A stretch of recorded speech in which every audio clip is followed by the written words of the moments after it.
هاد المراه جمعت حوايجها باش تغضب لدارهم قبل ما يجي راجلها من الخدمه، وكتبات ليه في واحد الورقه: انا ما عمري غادي نرجع لهاد الدار لانني ما بقيت صابره على هادشي اللي كدير ليا. وتخشات تحت الناموسيه وتخبات. في الحقيقه كانت باغا تعرف غير رده الفعل ديالو واش كيبغيها ولا لا، لان هي كانت كتبغيه بزاف وبغات تشوفو حتى هو واش كيبغيها.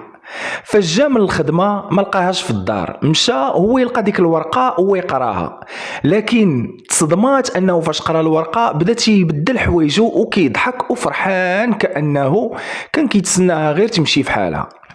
مشى فوق الناموسيه ويجبد التليفون ويعيط لواحد البنت ويقول لها: غادي نفاجئك واحد المفاجاه، هذيك مراتي راها مشات في حالها ودابا ما بقى حتى شي واحد كيوقف ما بين الحب ديالنا، اذا انا وياك غادي نوليو بشكل رسمي نتلاقاو، ودابا انا جاي لعندك للدار باش نهزك ونجيبك لعندي هنا للدار.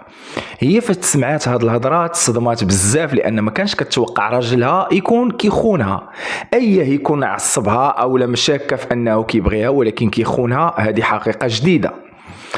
وهو ينوض وخرج في حاله من الدار، لكن قبل ما يخرج شد ديك الورقه وكتب فيها شي حاجه ومشى في حاله.